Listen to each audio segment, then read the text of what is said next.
Landmines and jellyfish, welcome back to Knives, I guess, and I brush my teeth one leg at a time, just like everybody else. So, Harbor Freight Icon Knife Watch 2023. As of sometime this morning, it said it was at a facility about 20 minutes from my house. FedEx says delivery is today by the end of day, but I'll believe it when I see it. If all of you come together and believe really, really hard, it may actually show up. But a video or two ago's comments, JCap asked if I could do a top 10 under $100. And it didn't occur to me to do that, and that should have been done, especially this time of year. That's just such a no-brainer, and I just totally overlooked it. So JCap, thank you for that. Good call. And so my top 10 is going to be broken up into two categories. The top 5 between 50 and 100, and the top 5 below 50. Because I don't have a ton of, pushing $100 knives, because I'm one of the poors that gets flexed on, and I'm a bit of a bottom feeder. I live in the budget range. So, all that being said, these are knives that I already own, and they didn't necessarily come out in 2023. There might be one or two that came out in 2023, and only one that I'm sure about. So, all that being said, let's get down into the dirty of it. And we're going to kick things off with the Kaiser Sheep Dog XL. And this thing cost me $89 when I bought it. However, you can buy a black micarta version for $69. Now, you see this, right? I got extra large hands. You see this. Let's flick the bean. That's a big bean flick, gentlemen. But 3.9 inch blade, 154 cm steel, and liner lock, and the pocket clip is tip up, which is the Lord's carry. And this thing has seen a lot of time. Let's flick the bean again. This thing has seen a lot of carry time. I love carrying this thing. You guys that have been watching for a bit know. 1, I love pocket swords. 2, I love pocket cleavers. This is both of them at the same time. And I absolutely love it. It carries nice and flat when I tuck it in the waistband. Nothing digs in, nothing rubs, nothing grinds, except for sitting in my trunk if it gets caught between the seatbelt and my hip. Then I'll notice it. However, this is definitely one that's got a lot of gravity to it. You can feel the weight when you're carrying it. I don't care how you carry it. You can feel the weight. And when you're doing pocket swords, that's a compromise that 99 times out of 100 you have to accept. There are a few exceptions, some good pocket swords that are very lightweight. This ain't one of them, though. And, I will accept that. That is the cost of admission. Split the bean. And that noise right before it clicks is really, really enjoyable. I don't know how it's making that noise exactly, but it's a very cool noise. So, that's definitely in my top 5. It probably would have ranked higher, but the practicality of carry does get impacted a bit, and most days I'll reach for something more practical. I like carrying this for the shock value when I whip it out, and I like whipping it out at work. Do with that information what you will, guys. So, we're going to move on to my 4th place, Civivi Bull Mastiff. And this thing has seen a lot more carry time, and it's another pocket cleaver. Let's flick the bean. This cost me $53.49 on Amazon. The 3.8 inch blade, 9CR18 steel, blue G10 handle. And you got a cleaver style blade with a fuller, and you can flick off of this fuller so easy. That is an enjoyable flick, guys. It's not quite a bean flick, but it's a flick. You've got a liner lock, and you got a pocket clip, which is tip up, which is the Lord's carry. And I like this enough that it earned its own lanyard bead, and I tried to color match it with the blue D20. I need to shorten this lanyard up. When you're tying lanyards off, make sure you clearance the blade so you don't have it get caught like this and you try to open it. The longer bead, this thing can centrifugal flick. Let's see if I can do it on camera. Yeah. So you can do a centrifugal flick with this, and that feels so good when you get it right. However, the bead being this long throws my timing off so bad because I'm trying to keep it from wrapping around the end of the blade. So I need to deal with that. I just haven't. But this thing's seen a lot of carry time. A lot. It, again, you see how thin that is? It sits nice and flat in the waistband. It doesn't dig. It doesn't rub. It's not so heavy that it keeps pulling on the right-hand side of my pants. This is like this, but more practical. Love my pocket cleavers. I'm a big Civivi fan, so this is definitely a winner. And I didn't bring my Elementum into this, and I should have, but like I said, I went for the very first ones I grabbed when this question hit my brain, so this is just really off the cuff.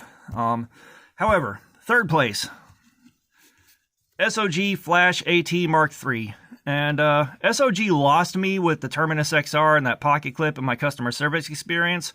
But I got this on sale at MidwayUSA.com. And speaking of which, if you're looking for knives that are on sale, Midway USA has some amazing deals on stuff. Like this was, I think, $30 off when I bought it. But you can still buy this for $75.89 on Amazon. And let's flick the bean.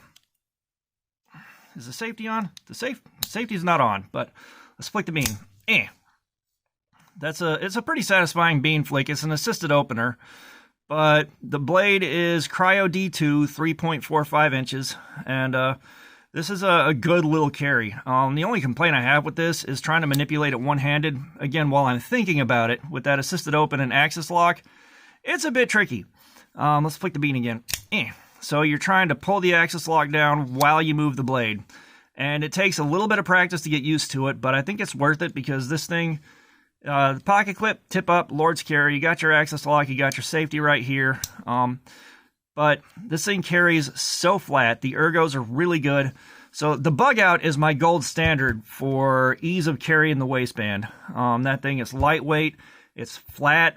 It is almost impossible to make it dig in. The comfort level is through the roof. That is my 10 out of 10.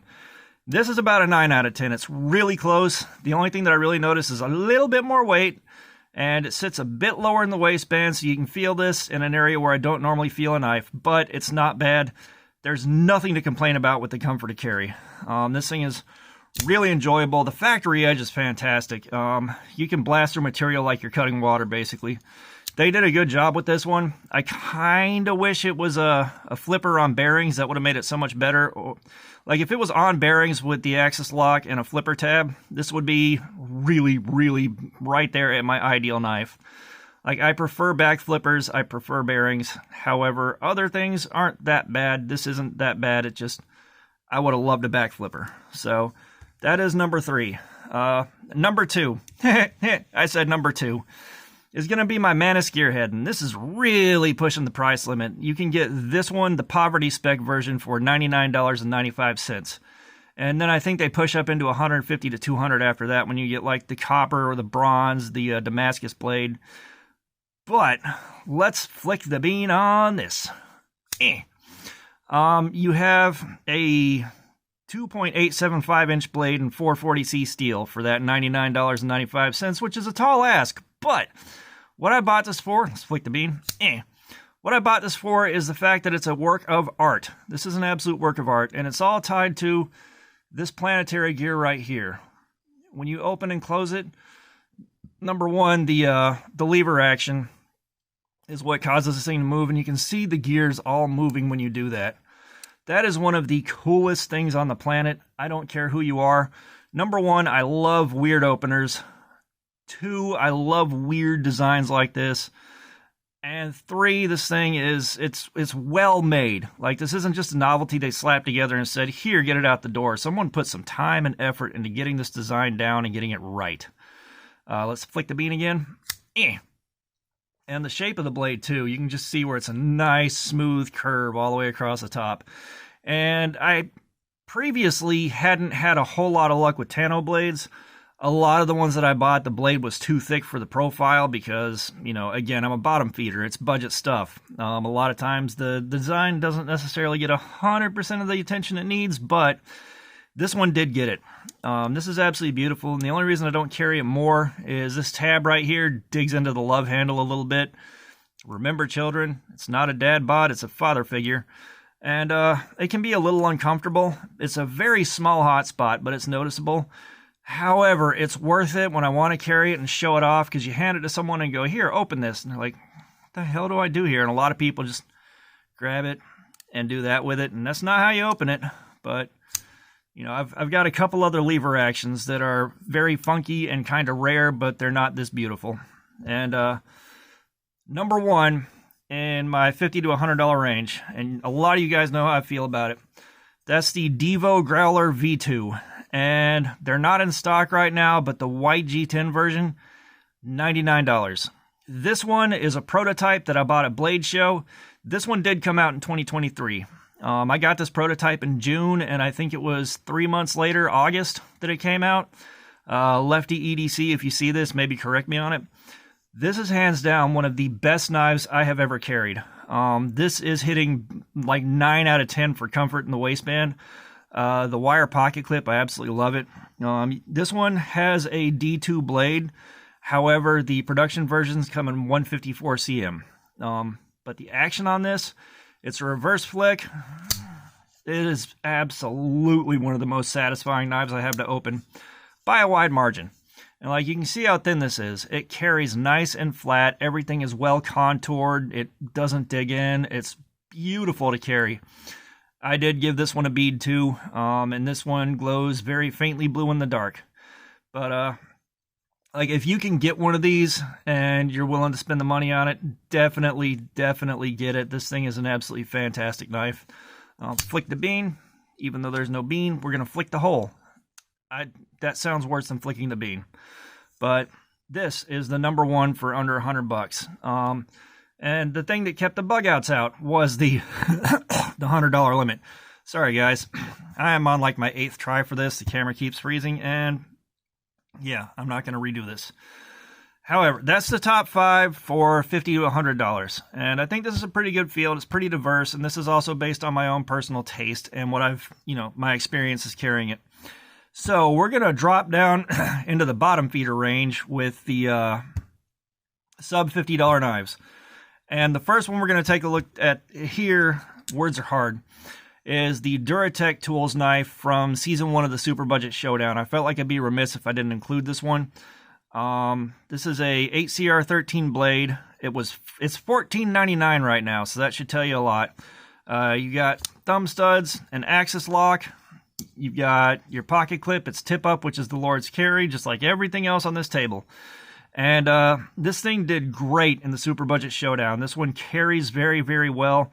The texturing on the G10 is beautiful. It does give you grip, and a lot of it. And riding in the waistband, nothing dug in. Extremely comfortable. And this thing, like this one, you can do a centrifugal flick on it. You just pinch it right here, and it goes. I'm not getting the best one here because I'm like trying to hold it flat, but yeah, you can centrifugal flick this, and it's a $15 knife. You really can't do a lot better than this until you start getting up over 50 bucks. This thing is phenomenal, especially at that price point. If you like budget knives, you need one of these. It is so good. The next one on the list is going to be the Boer Kalashnikov. And this one was more expensive, but you can buy a plain one in poverty spec for $39.99. Same materials, just different paint job. And you got this guy right here. I got the Desert Warrior Edition. And like I mentioned earlier, I had to wait 18 months to get this when it dropped at Blade HQ instead of spending roughly double the price on the secondary market. But these are in stock right now. And it hurts my feelings because the XXL is up there and I don't have the money for it right now. But if you're not familiar with the Boer Kalashnikov, this is its party trick. $40 for an automatic, and a good automatic at that. So this is a 3.3-inch blade in AUS 8 steel, and these things are legendary for the amount of abuse they can soak up. One of the guys at Blade HQ was laying sod, lost his Kalashnikov under a piece of sod he put down. He found it 2 years later, rinsed it out, and it's still working. That's the kind of stuff these things are built to take. So let's hit the button.